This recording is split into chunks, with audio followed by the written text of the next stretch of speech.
things media and marketing with the Tech Council. And today we have some great guests wrapping up a week that I think you'll find very, very interesting and relevant to our time. So before we start, a couple of things.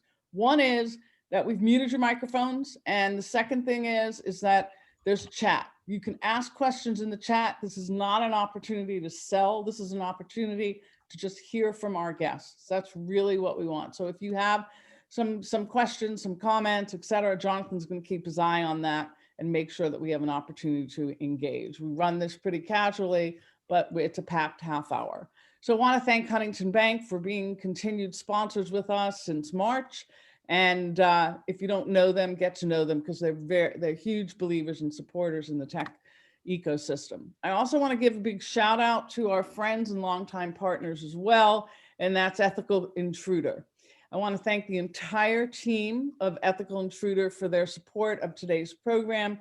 David Kane, if you don't know him, he is one of the region's top experts in cybersecurity and related issues. They're focused on evaluations that reproduce vulnerable paths a hacker may take at a business. Tactical ethical hacker teams conduct simulated malicious breaches and real-time reviews of client business applications and web accessible entry points. I'm telling you, he's helped us at the Tech Council. We have used him to help educate us and to see where our own holes are. And I want to thank them for just always being such a good partner. And if you don't know them, reach out to them. So we are hosting today Special Agent in Charge Doug Olson and Acting Supervisory Special Agent Patrick Myers. Now, Patrick, if you are here, we didn't see you when you logged in, but if you are here, will you just unmute yourself and tell us that you're here, and we'll make sure that we highlight you. There you are. Hello. Yeah, just made it in, sorry. Okay, that's okay. And they are from the Pittsburgh office of the FBI. So we are going to be talking about Cybersecurity Awareness Month. And in a minute, we're going to get to that and the many ways the FBI and our Pittsburgh office in general work to foil these attacks. But before then, I want to ask Mr. Olson and Mr. Myers, I'm being pretty formal. I hope you will be okay if I use your first names as we go ahead. That's great. Okay. To tell us about themselves, your background. How did you become, involved in the FBI? What led you there? What was your journey? So can we start with Patrick? Sure. I hope you guys can hear me okay. Okay, great. I'm in a little bit of a noisy place, but yeah, so I've always been a computer nerd. I have an undergrad and a graduate degree from WVU in computer science. Oh, nice. I worked as a programmer in different intel community facets, DoD contracts for many years. 10 years as a computer programmer. It wasn't until recently that I became a special agent.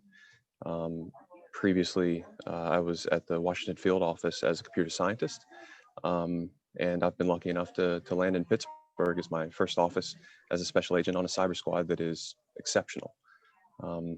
That's about it. Yeah. I would say that you're probably pretty busy, so we're gonna get to that in a moment. So now let's talk to Doug Olson. Yeah, I've been lucky enough to have like 17 years with the Bureau. But before that, I was in the Marine Corps for a number of years. I went to Virginia Tech undergraduate. Nice.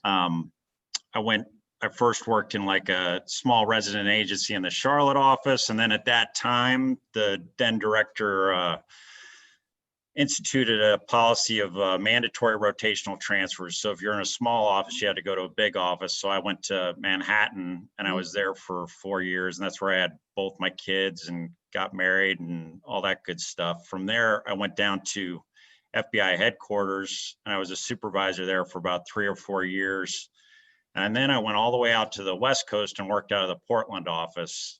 And in most of these roles, I wasn't just working cyber stuff. I was working pretty much every violation the FBI does, because in a small office, you kind of have to cover down on everything. But when you're a bigger office, you can kind of concentrate on specific violations. But when I got out to the West Coast, I thought it would be neat to do an overseas tour. So I put in to become a legal attaché in Stockholm, Sweden. And that's where I was before I came to Pittsburgh. And in that experience, we had a great cyber and counterintelligence and CT partnership with the Swedes. And I benefited from having almost 4 years of like rotating cyber agents come out and work with me. And it was amazing watching the interaction that our field offices have in the United States. Field offices, a lot like Pittsburgh, have directly with our foreign partners to try to mitigate cyber threats.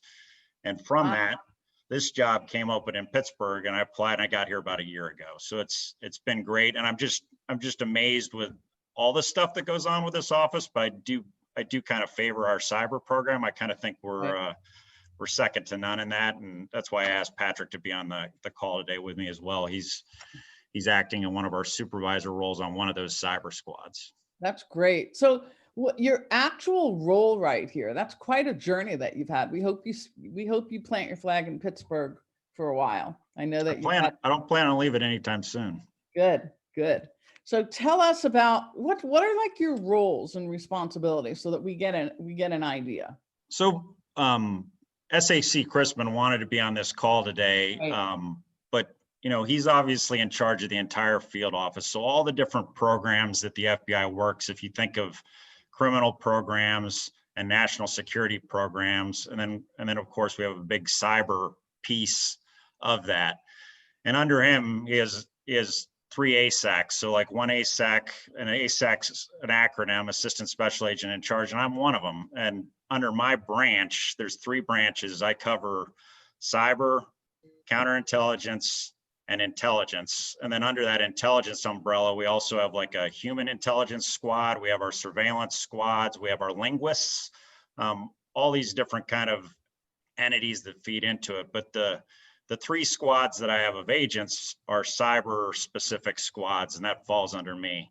And then I have a colleague, Joe Rothrock, who's coming in, and he covers down on all those traditional criminal programs. So if you think about gangs and you think about like what we call transnational organized crime, if you think of violent crimes against children, like violent crimes in general, all that stuff falls under the criminal ASAC. And then I have a third counterpart, and he covers down on all our resident agencies in West Virginia, because this office not only covers Western Pennsylvania, it covers the whole state of West Virginia.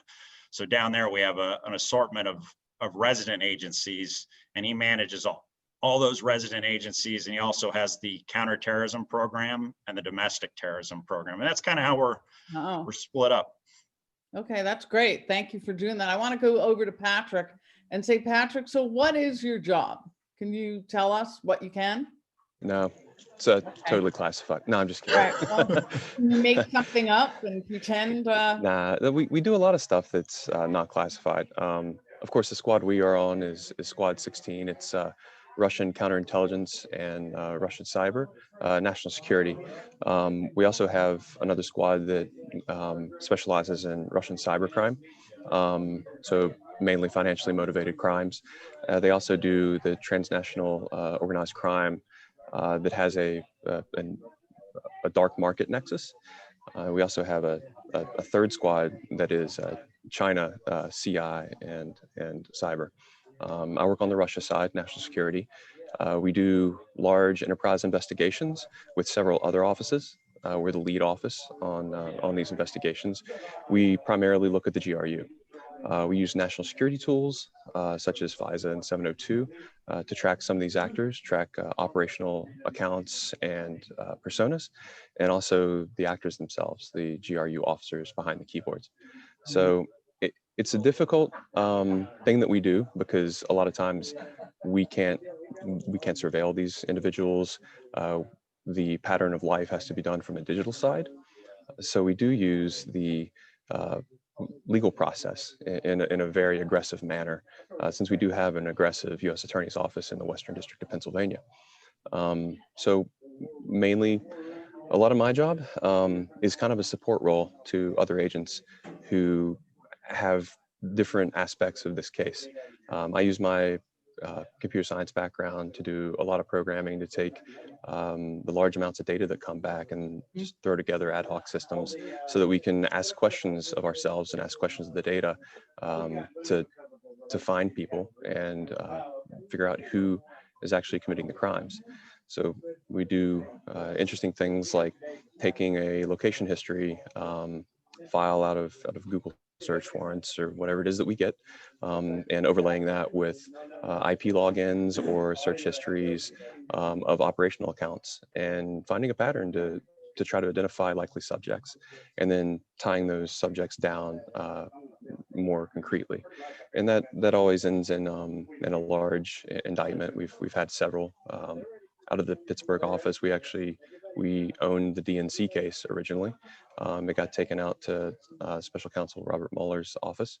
And then we did do a follow-up on that. We had a GRU indictment in October of 2018 with some of the other aspects of that case.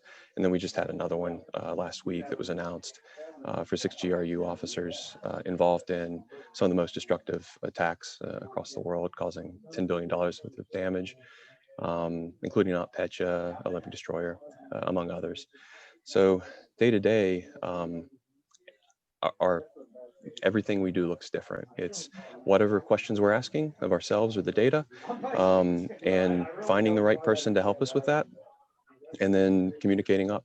And as ASAC Olsen said, we do work with a lot of foreign partners. So we're talking to our legal attaches daily. We're talking to headquarters daily and the other offices that work this with us.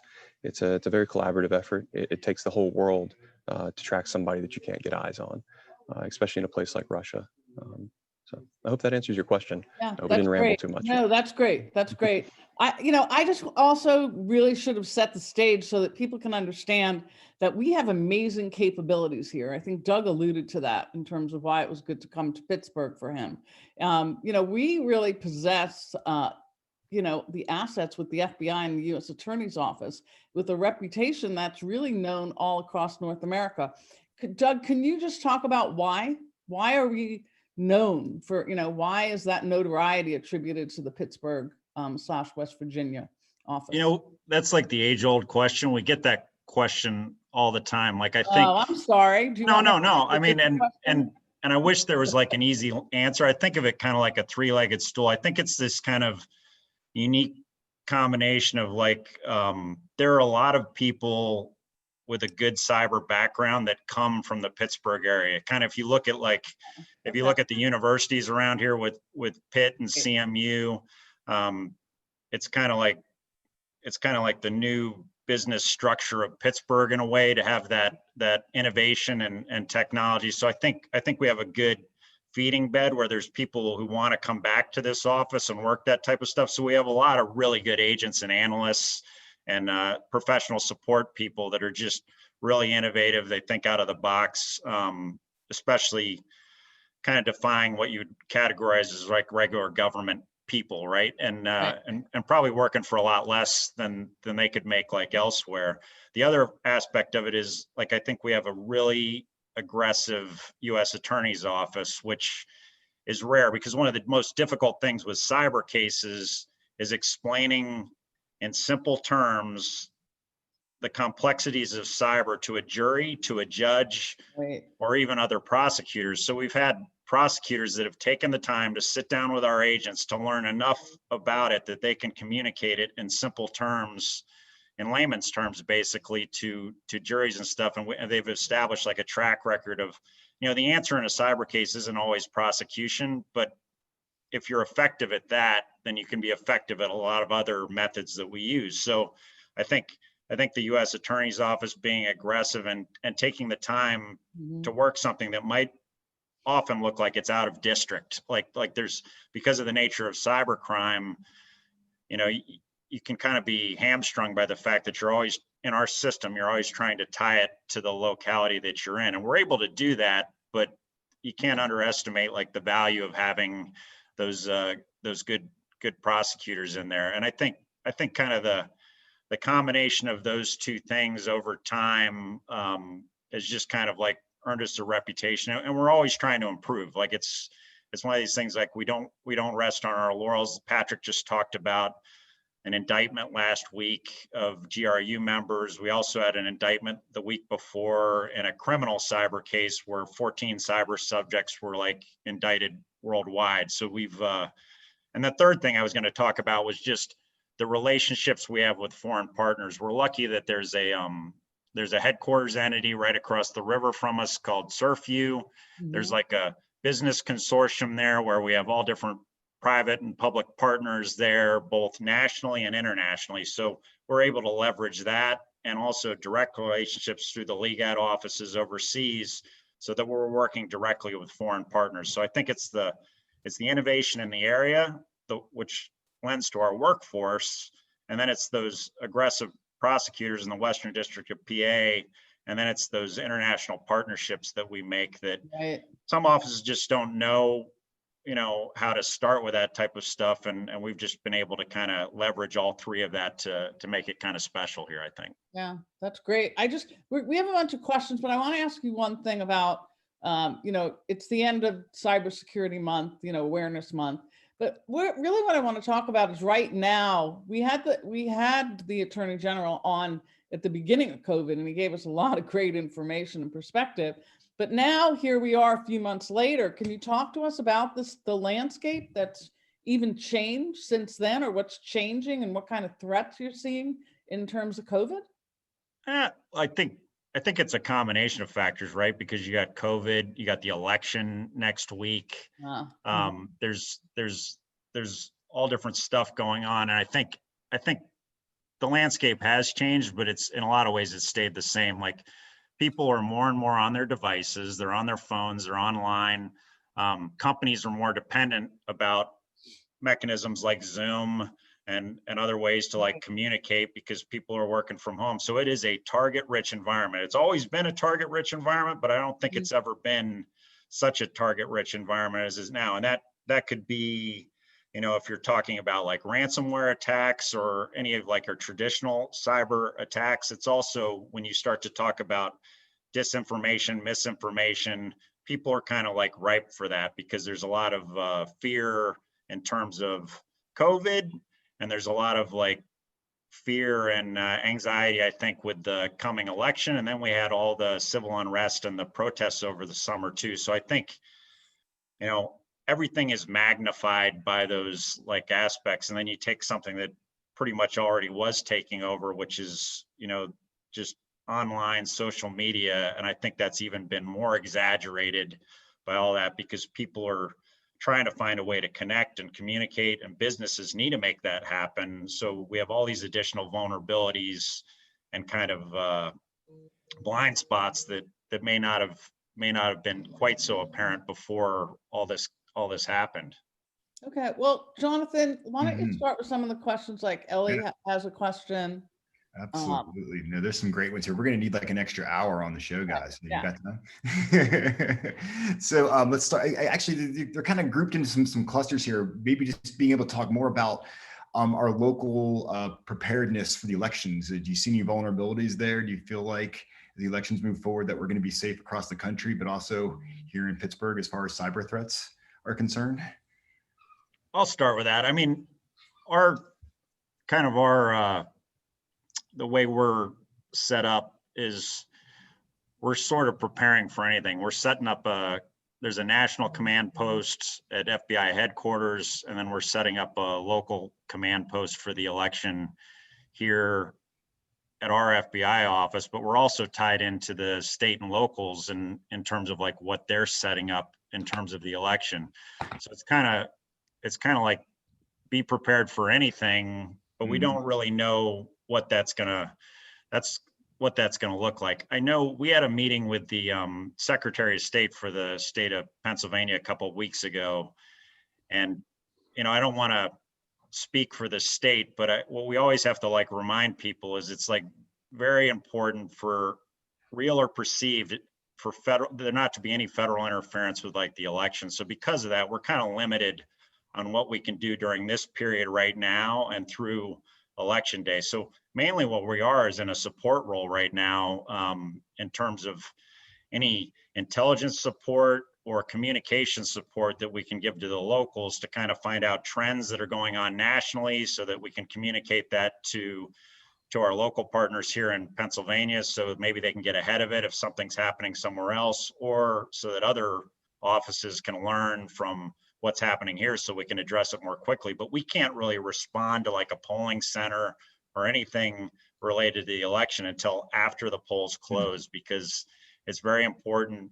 Just the way the US is set up is those are run by the states. So we're just trying to support it in the best way we can. And we're also kind of equipping them to what federal election violations would be and what those crimes look like. We're trying to give cyber awareness briefings to people so they know what disinformation and misinformation looks like.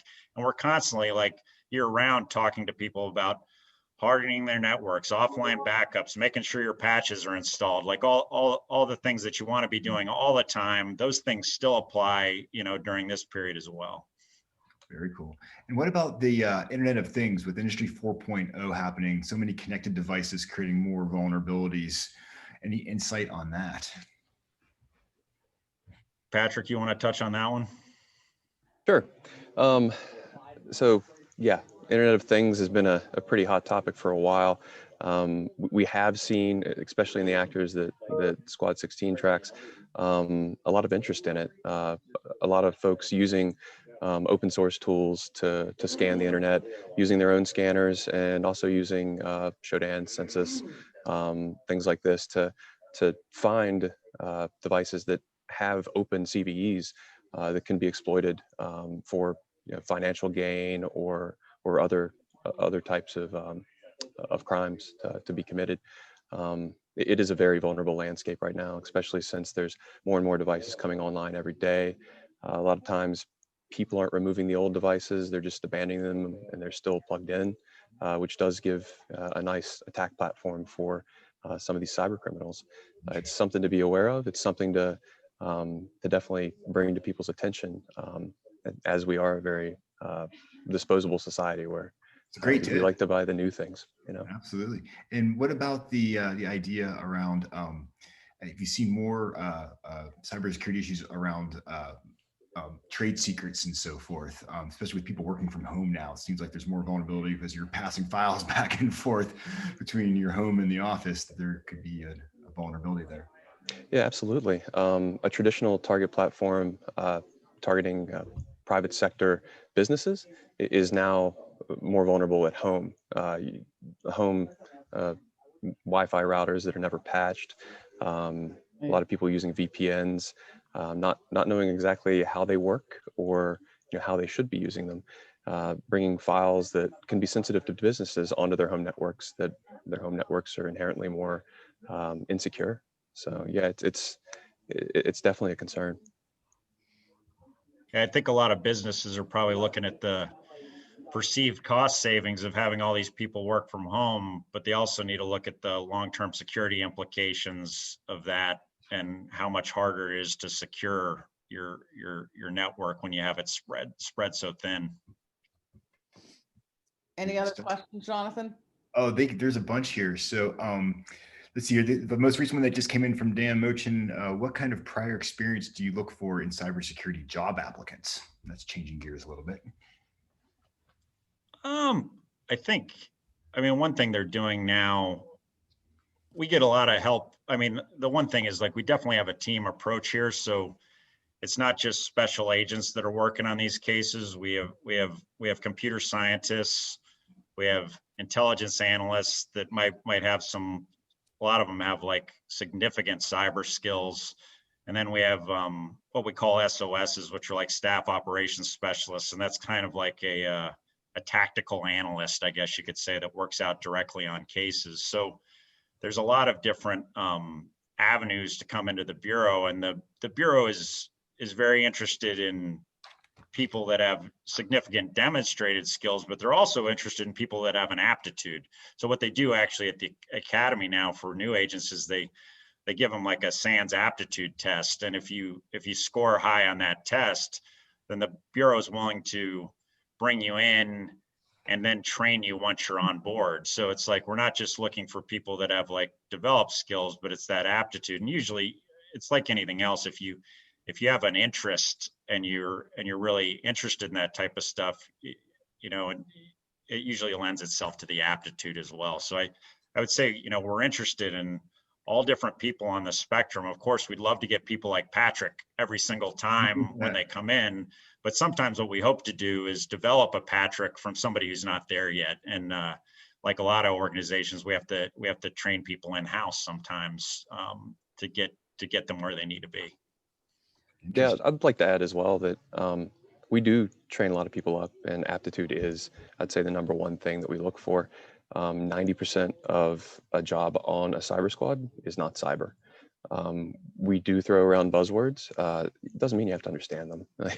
We have support staff that does a lot of the good nerdy work for us. Like for instance, my co-case on a lot of my cases, he was a school teacher. So you don't have to be cyber. You just have to be willing to learn and wanting to learn.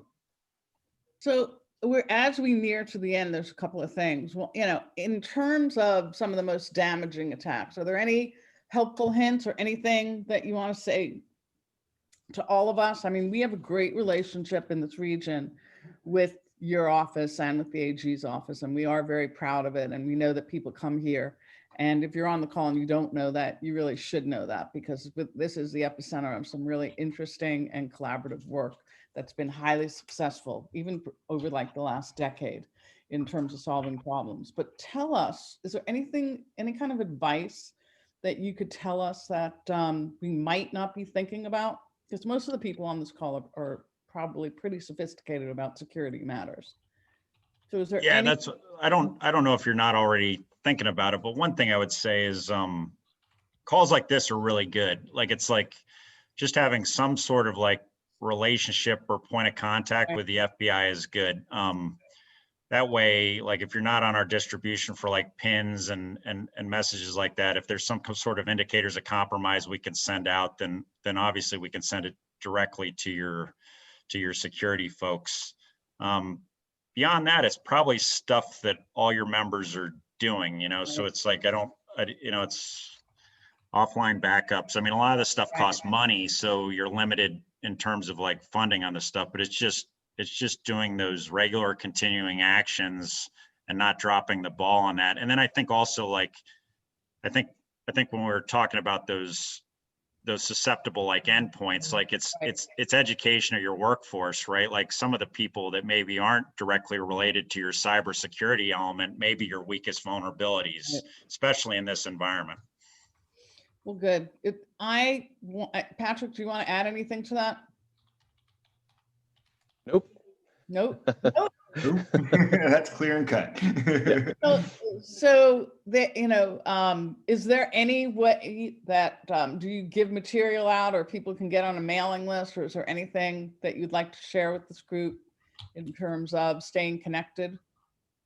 Yeah, we have what we call like a private sector coordinator here that works with our cyber squads, and that's going to actually change hands this December. But I mean, what I'd say is, like, Audrey, I can get with you and I can make sure that we have all of your membership on that list, so that, we're doing outreach with them. And then they also know that they have like a good conduit and point of contact there, because I think it helps on the prevention side, but it definitely really helps, like, if you do become the victim of something, when you talk about the financial kill chain or anything like that, just moving quickly to make a small problem stay small instead of becoming like a big problem. Right. Well, first of all, thank you, Doug Olson and Patrick Myers, for joining us. Welcome to Pittsburgh, even though you've been here for a year, Doug. We hope you stay for a while. I do want to tell everyone before we log off, and that next week we have some guests, and Monday we have Alana Diamond. She's the new managing partner at 412 Venture Fund.